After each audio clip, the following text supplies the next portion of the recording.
now and Yeah.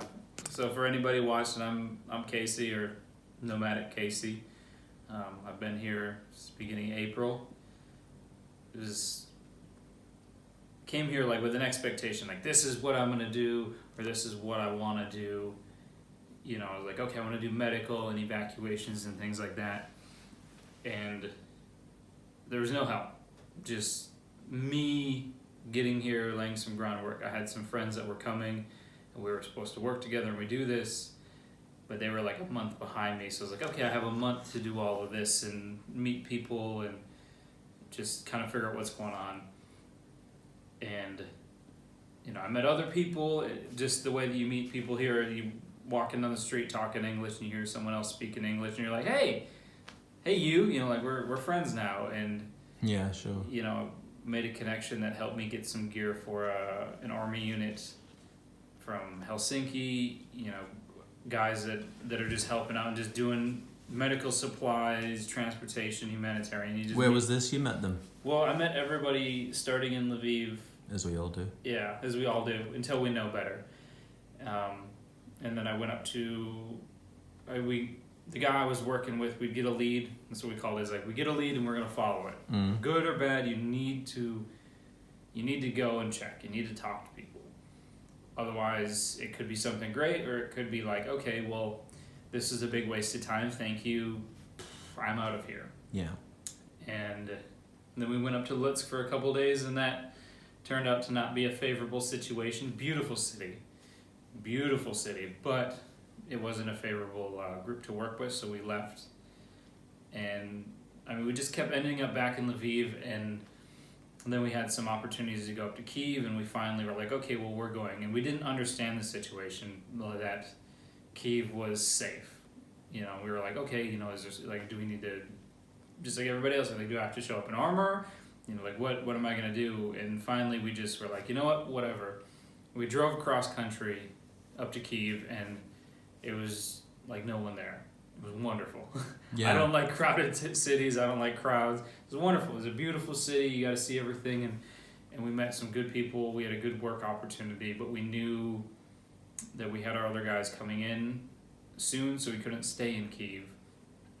And then, ironically, we just met some people at the train station, and they were there, and they were working as trainers and teachers, and we placed them with a group. Which so this is well before we ever met. Yeah, this was let's see, kind of the end of April. Yeah. Yeah, end of April.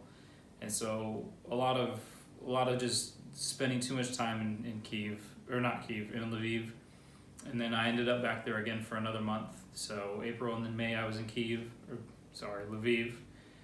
And doing the same thing, just training and teaching, you know, civilian or like military, whoever we could. What were you teaching?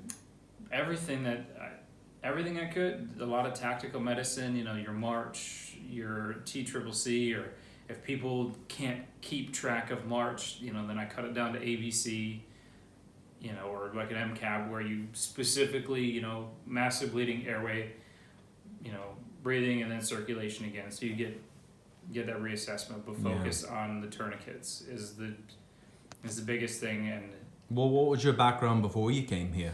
Like, what did you have on your plate to offer? So that's where it was handy for me. I've done quite a bit. I've been in the Army for a couple of years, infantry, Afghanistan twice. You know, was line company, Pathfinder company, which totally different mission set. And then I left that.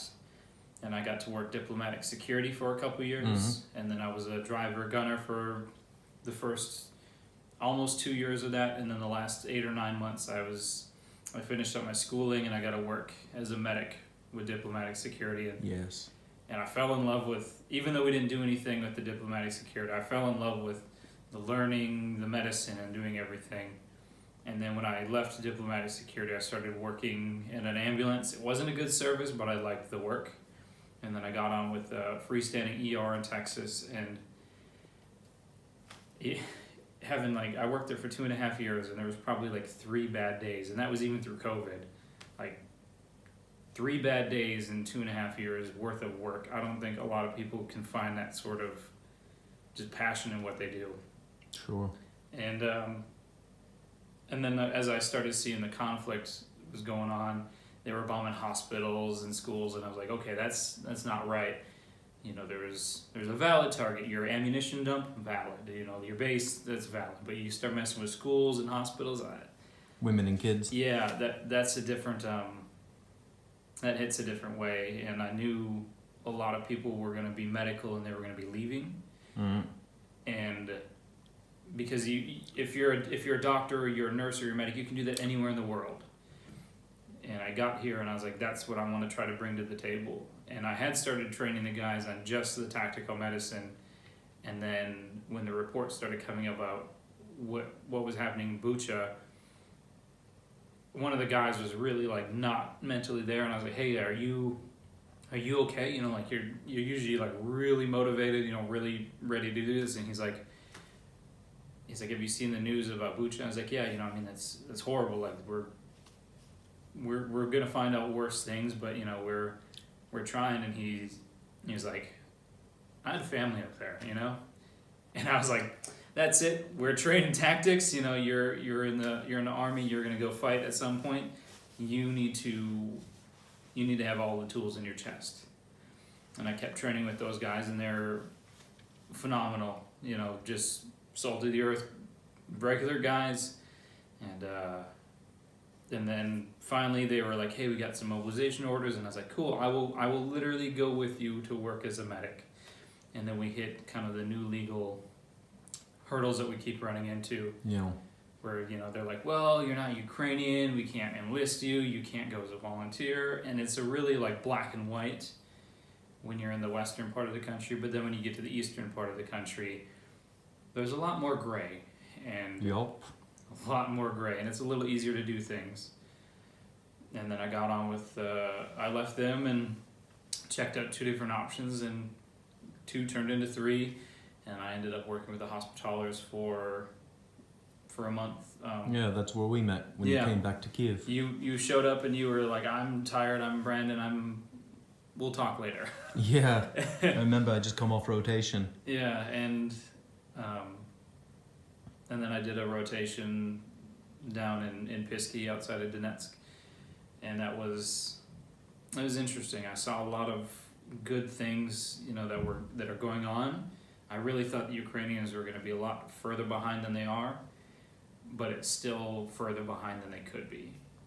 They have so much potential, but there are some cultural things like, I really don't want to wake up till 9 or 10. Yeah. Like, well, you know, you're at war. It's not 9 to 5. You know, it's 24/7. You need to sleep. You need to rest, but you also, what are you doing staying up till 4 a.m? You know, on your phone, or the ones that would take time off and they'd go have like a weekend of R&R and they'd come back drunk, and you're like, you're at the front, you know, you're part of the medical team here. You can't even have anybody here in that condition. So it's a different mindset, and it's been hard to adapt to and learn. Yeah. Because it's so polar opposite. You know, in America, it's not like, oh yeah, even going to work hungover gets pretty frowned upon, you know, and that's in a safe environment versus coming back from your 24 hours liberty and you're plastered and can't even walk straight. Into the biggest conflict since World War II. Yeah, and you have a rifle, and you have, you know, artillery, and you have casualties that you may have to treat. And so it was frustrating. And then after the end of that rotation, the partner I was working with, he went home. And I'm happy he did. You know, he's got kids, and yeah, that's probably one of the biggest sacrifices I think a foreigner can make, is when they have family or kids and they still choose to come here, whether it's a month, 2 months, 3 months, or you know, 1 or 2 weeks. Well, hell, you're like me. I have a dog. I miss more than it. You have 4 dogs. 4, and they're divided across 2 states. So the pack is apart right now, but we're gonna get the band back together when I'm home. You know, we're gonna go bugger off into the mountains for a while or something. But what about it? Could you tell me a bit? I don't know how to word this, about expectations. Like Yes. We knew each other, and my whole prerequisite to come into what we thought was going to be very bad, was know your business. it was coming with you. It was know your business is the number one thing. If you don't know your business, or you're not, you don't have something you can offer, then hey, it is wonderful when people come and help, but you have to keep a realistic expectation. Not, oh, I have no clue what I'm going to do. I'm going to go to Kyiv and I'm going to be up in the front and I'm going to do this. You're like, okay, well, what do you know?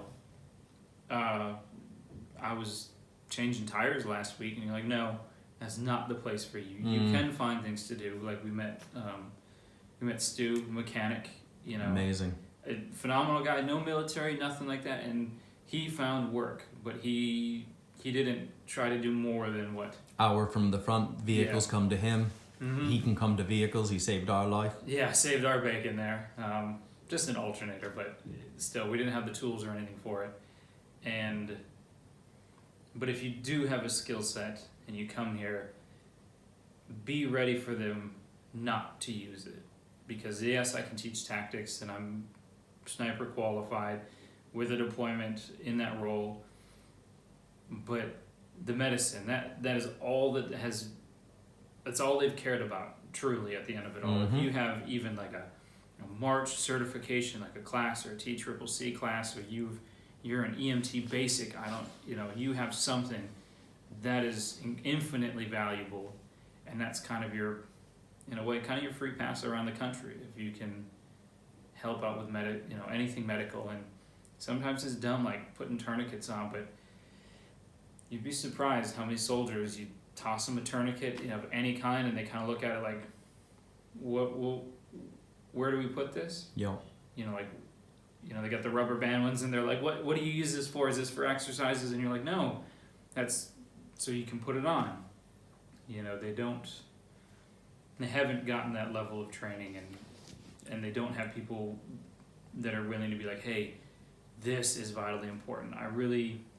It's a little morbid, but I do, during my classes, I do tell them that 60% of preventable casualties by GCCC guidelines are from preventable injuries, preventable deaths, which is bleeding from your extremities. And a tourniquet is life. Yeah. You can put one on, I also tell them you can live about 3 minutes without air, but you don't even live a second without blood, and when you throw that in there, I start seeing some of the guys who are kind of like not really paying attention, be like, hold on, and they think about it and they're like, okay, maybe it is time to pay attention, and you see these attitude changes, so they're willing to do it, they're willing to learn, to change, to have a mentality to win. But then we run into other problems where you may have a commander who he's like, nope, you guys get ready, fix your bayonets, and you're like, no, like, y'all don't. Why are you doing that? You're assaulting a fixed fortified position. So there's just a lot of learning that they have to do, and a lot of learning we have to do.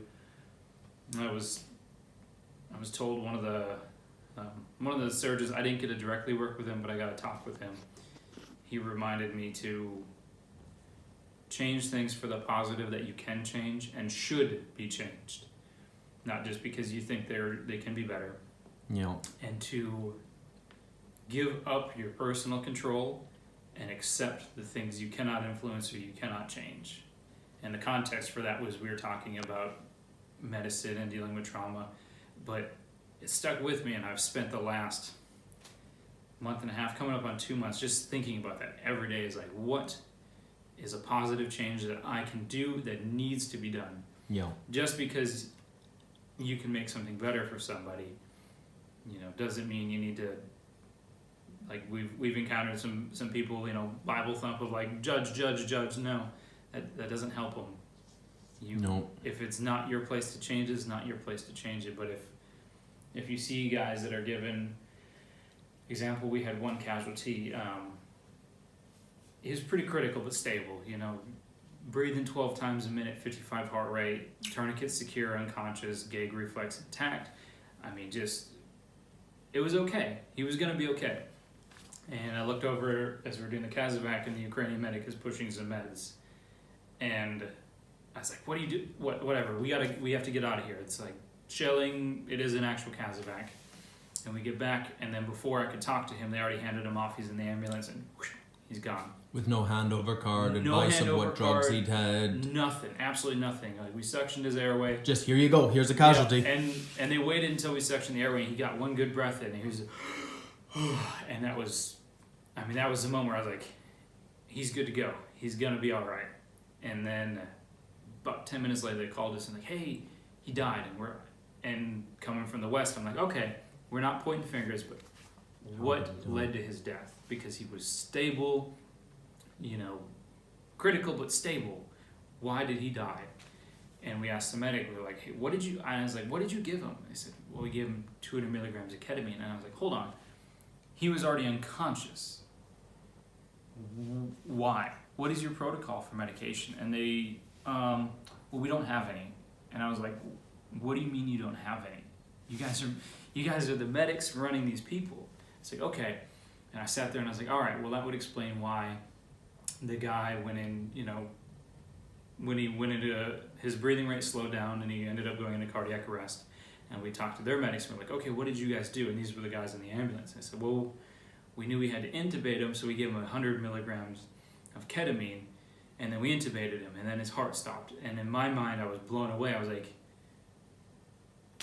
he's unconscious, he's statting low, but he's stable. You give him 300 milligrams of ketamine. Why?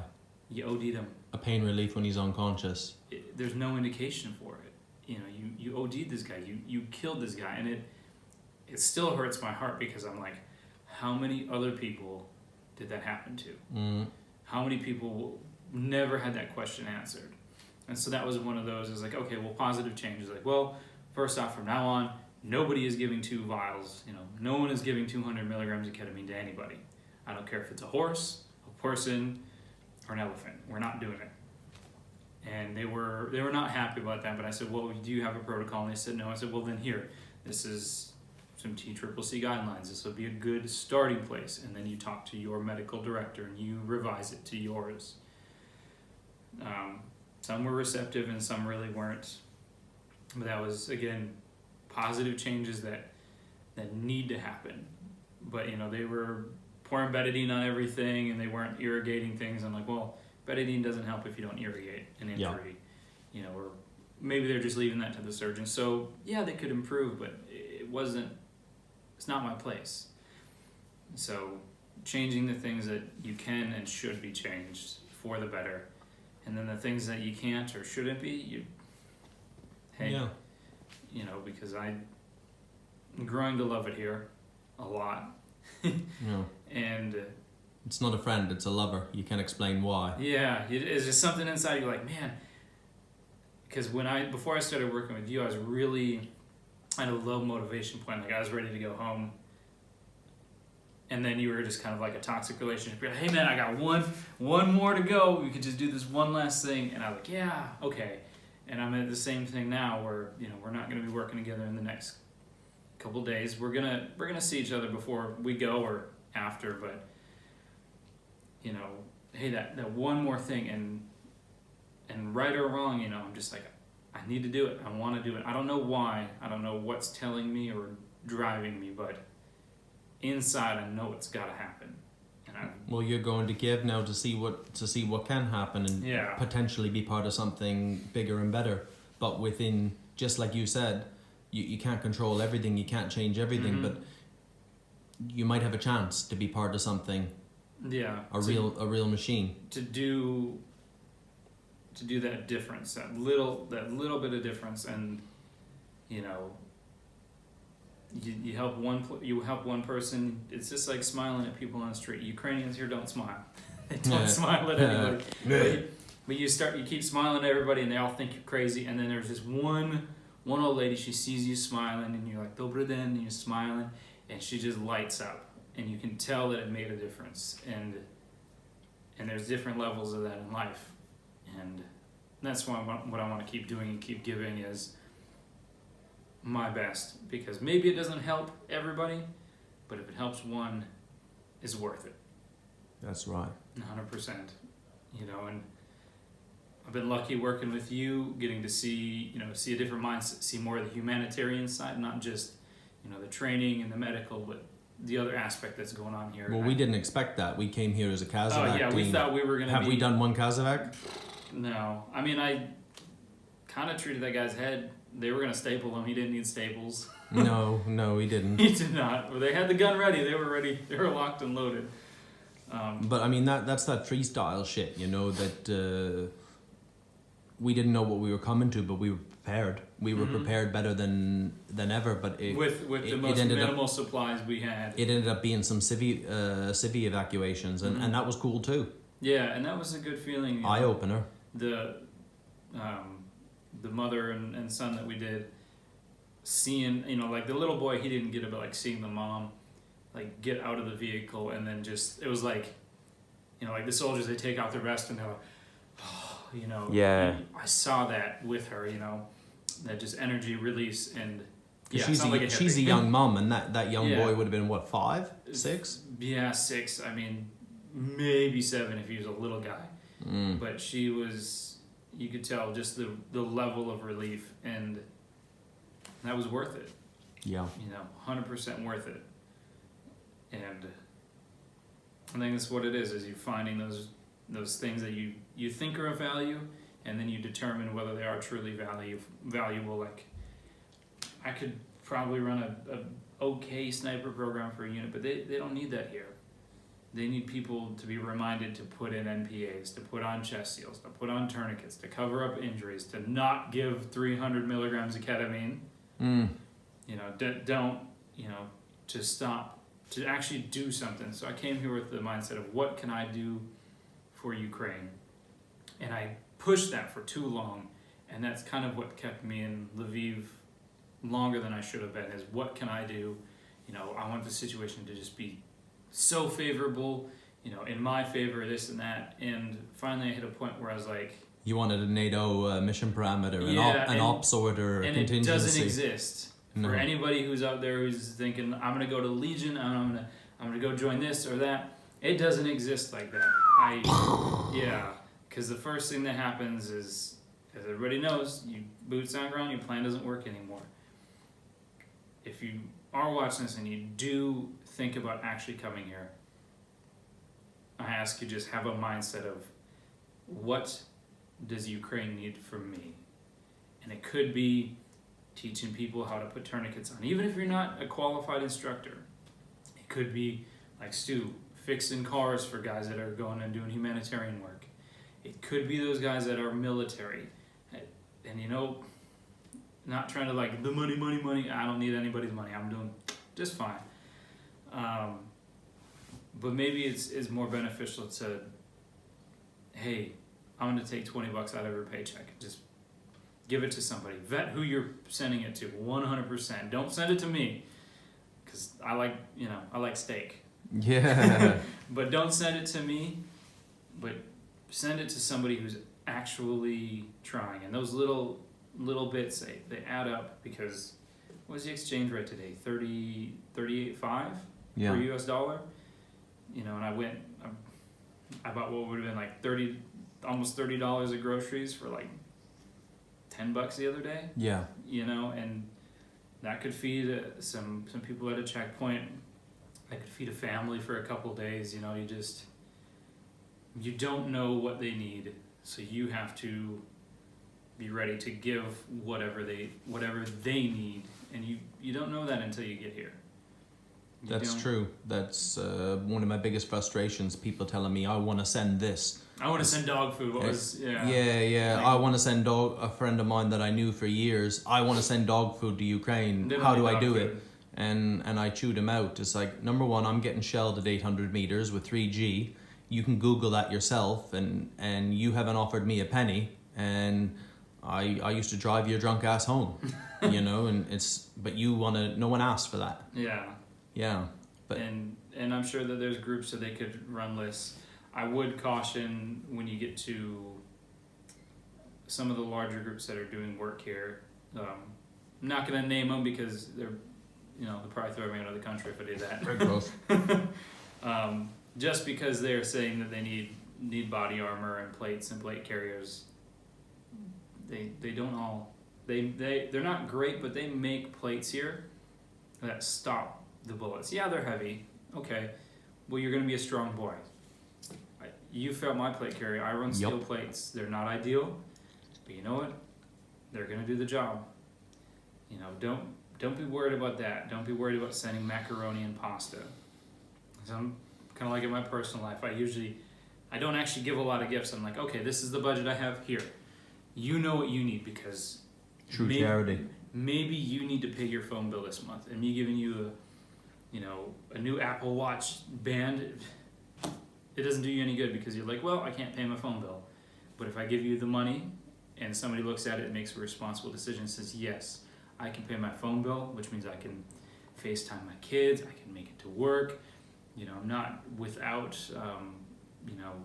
if something happens, I don't have an emergency line.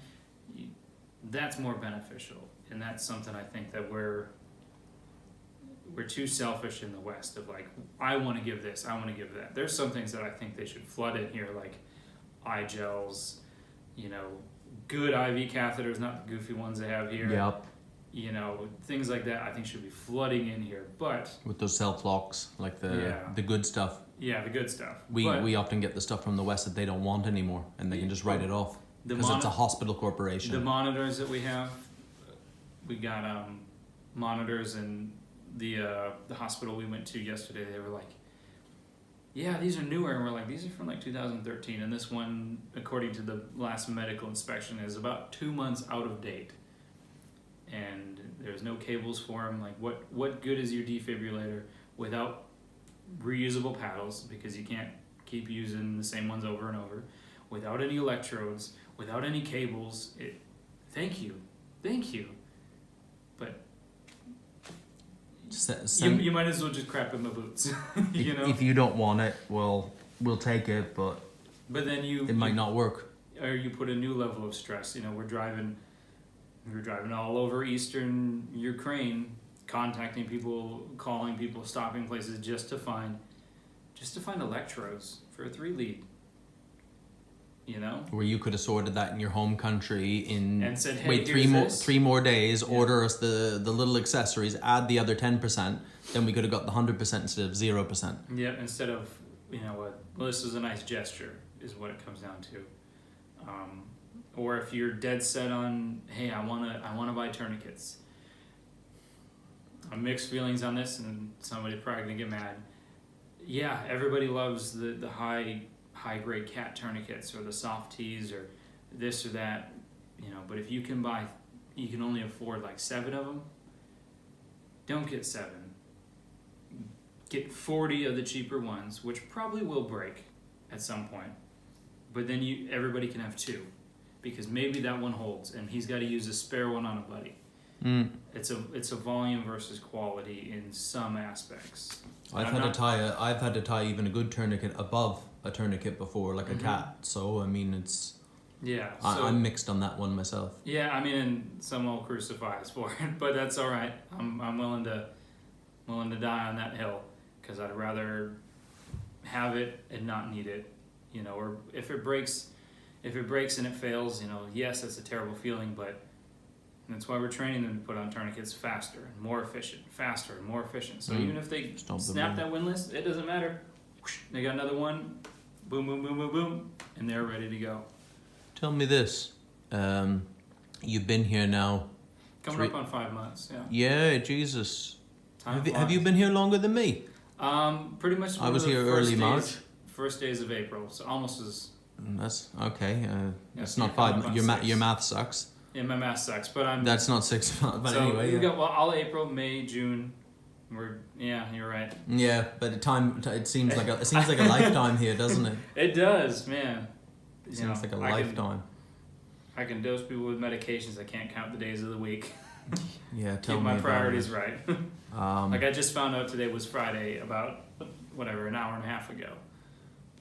Well, I think we'll wrap it up, but it's been a real pleasure. When I met you in Kyiv, and you were going out in your first rotation, and I was going to Germany to get those trucks and generators. My first run to Germany, I knew you were a good guy, And you're a bad judge of character. Well, you know, I asked for some help with something, and you offered me some training that I had no background in, and you made it real simple for me. I mean, I haven't used that yet, but I could quickly refresh on that, you know, and I have a basis to work with.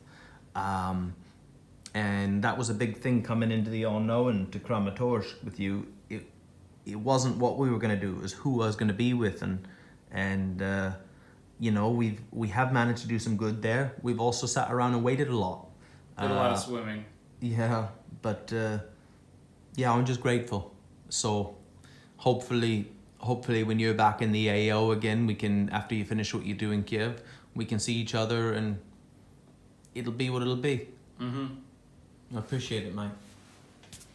One of the good work partners I've had in my life, so. God, you're the worst of them all so far. They don't know how they're going to start talking. One does 9 minutes, the other one goes on for 13 minutes, Lucy. You've gone on for 30 minutes now. Believe it. All right, but we'll load it up, mate, because it's Ukraine. You never know what it'll be. I'll cut it now. Thanks, bro.